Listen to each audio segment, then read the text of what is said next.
Hello, everybody, and welcome to the Cleveland Browns halftime show with the score. The Browns 17, the Washington Generals 7. An interesting first half of football because there isn't very much separating these two teams, really, except for a quarterback. Without the two turnovers, the Browns don't get into the end zone.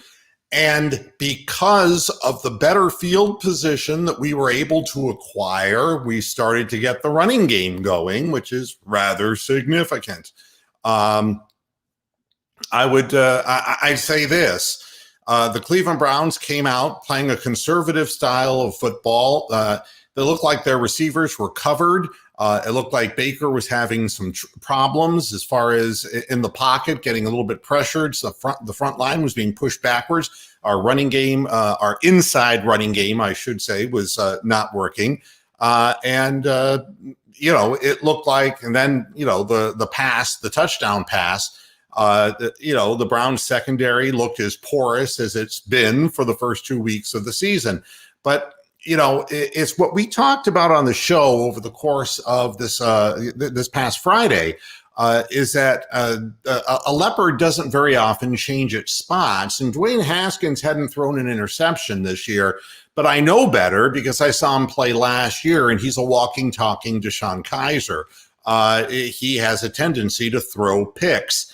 And we got to see that in full bloom. I do want to point out the first interception, which was by Joseph.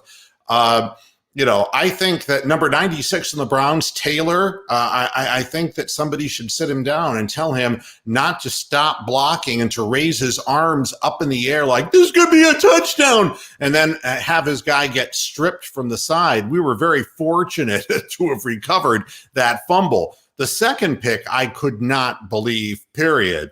Haskins just stared a receiver down, and Malcolm Smith just stepped in front of the receiver. That really could have been a pick six if the receiver hadn't gotten his arm around Malcolm Smith's ankles. But you could see how the Washington football team sagged after that. The Browns just ran through them, and then the last pass play. I mean, just a simple decoy by Odell Beckham. And Kareem Hunt got the ball and went one-on-one just with his momentum, just pushed forward into the end zone. I think that Tavierre Thomas is playing a nice football game. I think for the Cleveland Browns, the huge thing is that Chase Young got hurt. And that's the dreaded groin injury that we talked about. And that's the one that could pull Denzel Ward off the field at any time, because if you tweak that thing the wrong way, and when you look at the play that it happened to with Chase Young, you really begin to wonder whether he came into the game hurt, and that was not reported because there was nothing really on that play that would look like he would have tweaked, or, well, maybe he tweaked it, but not fully pulled out a groin muscle, because by the time he got back to the tunnel, he said he couldn't walk and that they immediately ruled him out of the game.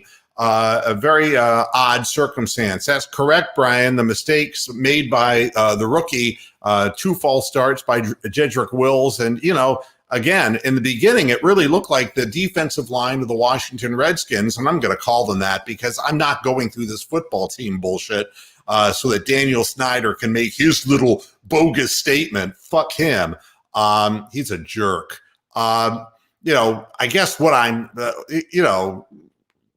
the Browns looked overwhelmed at the beginning of the game and looked like the Washington front line was moving, was penetrating, and still on the inside runs, even later on in the first half of the game, it looked like they were getting penetration. On one play where, it took Nick Chubb the guy came in unblocked from the edge, and he was able to juke the guy out of position and get positive yardage. And no, DG, the game is not over because the Browns need to take this first possession and make it a solid, long 7-point drive to get them down 24-7. We want Dwayne Haskins into a must-pass situation. I got to be honest with you, the running game for Washington is non-existent. It has been that way this year. They had one big play on a reverse to a rookie, number 10. I don't even know what his name is, but that was wide open. I want to point something out, though, about and Rick, you're right spot on with this. 59 yards rushing, only 3.7 yards per attempt for the Browns.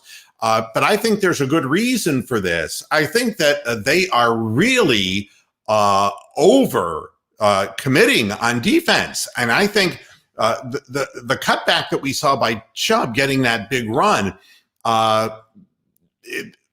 there should be more influence blocking going on. I don't know if this is part of Kevin Stefanski's scheme, but I'll be honest, instead of running JoJo Natson or whomever in the general flow of the play and faking, in essence, a handoff to a wide receiver, I would like to see the ball get handed to a running back and have that influence blocking going right, and then bringing the split end wide the opposite way, because it looks like nobody is covering home from behind. And this is what I'm picking up at home. I can only imagine that the coaching staff has to see this, is that whichever way the Browns guards are pulling, that's the way the entire defense, and I don't mean just the front line, I mean the linebackers, everybody going that way. There's nobody back home behind them. Misdirection could be very, very big in the second half of this game if somebody takes note, because in order to shut down the Browns running game, they have really overly committed hard. Baker hasn't been that great. Well, there hasn't been a call or a need for him to be great. And this offense is not designed for Baker Mayfield to be great. It's for one man to be great. It is an idea that the running game has balance. You can get yardage that way. He's utilizing Hooper, his tight end, more this week. You can see why Hooper is the guy that he is. He has great hands. Harrison Bryant, for the second week that I have seen, took a bad cut on a ball. He stopped running on the break. You can't do that. If you're going for a precision short passing game, you've got to run the pattern as described in the playbook. And, as for Baker sailed a ball or two, and really, the wide receivers have not been particularly open. A great catch in the middle with a guy draped all over him by Jarvis Landry. But it isn't that the receivers have been wide open, nor have we tried to strike downfield deep. I think that the Browns came out looking like they feared the defensive line of the Washington team, and with good reason. Their 12 sacks lead the NFL. The Browns get the ball to begin the second half because they deferred at kickoff. And let's see what Keyblade has to say. He's been throwing really hard, but he doesn't need to. And I noticed the same thing. He's winding up and throwing the fastball. when maybe a changeup would you do just as well. But again, I think I'm watching what Washington is doing on defense, and I really think that somebody should take notice and do something to misdirect on a few of these plays. Another opportunity is if you're going to fake a ball, on play action going right, you can roll your quarterback back the opposite way. And I think that gives him maybe more of a naked boot look, but gives him a throwing lane if you feel your wide receivers can get open. So far, there's been no KhaDarel Hodge sightings. You know that Rashard Higgins is inactive for the game, which spells the beginning of the end there. It's funny, you can laugh, and Daniel, I get it, but this is what the offense is. The offense will not rely strictly upon putting the ball in Baker Mayfield's hands to throw 50 times a game. And there are, very set, precise kinds of plays. And I'm not going to complain about it. I'm not here to get excited and to jump up and down like I'm at some hairy high school football game. I want precision. I want the Cleveland Browns to look like a professional football team on the field. Right now, if you ask me, they look a little bit better than the Washington Redskins, but they really honestly don't look as good as the teams that are in the top half of the half. and the Browns of the league, and the Browns have an opportunity in the second half to put their foot down and see if they can step on these guys and get these guys far enough behind that they'll have to throw the ball. And as it is, their running game has nobody who can scare you in it.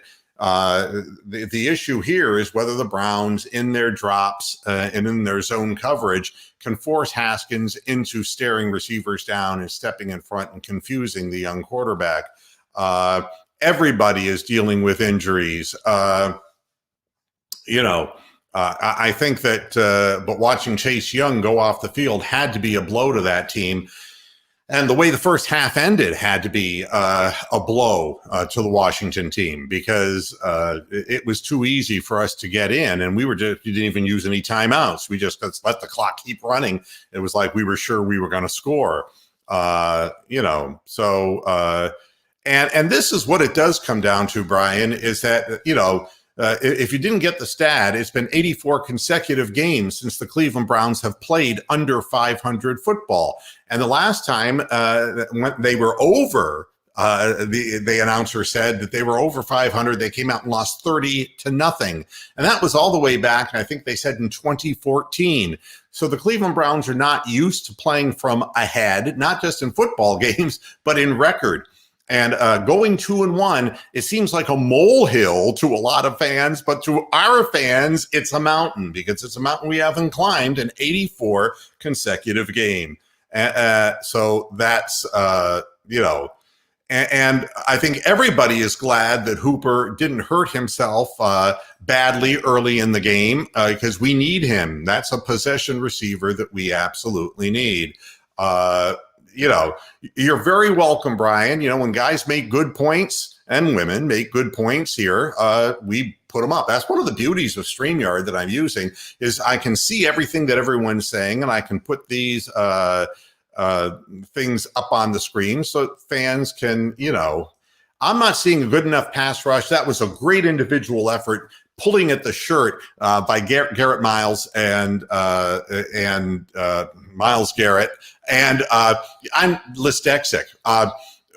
Boy, he's strong, and he slowed him down so that Sheldon Richardson could finish him off. If he breaks that containment, he runs for a first down, and that drive continues. The Browns have done a decent job getting this team off the field, but this team only had a 30% conversion record as far as third down conversions this year, which is absolutely horrible. And, I agree. Every game is a big game when you're trying to prove yourself, and early on for a team that is running a new system. If you can get up to 2-1, I don't care who the wins are against. The bottom line is you just can't fall behind, or else the team will become discouraged. And, the BJ Goodson's just horrible. I'm sorry. I'm watching him, and he's just freaking lost. I don't think that, Mac Wilson, by the way, ended up not playing today. So for all the talk that he was technically active, he's not playing at all. Kickoff time, indeed. I am ready. I am ready to move on. But hey, there's always the post-game show, which is coming. And one more thing. Why is he holding on to the football instead of running? Because you don't want to run. They'll late hit you, and then we lose our edge, because our quarterback is our advantage over this team, because they don't really have a reliable quarterback. I'm going to be back after the game on the Cleveland Browns post-game show, so be on the lookout for that. Thanks a lot for tuning in, and I'll see you after the game. Let's go, Browns. Let's put some more points on the board. I'll see you after the game. Bye-bye now.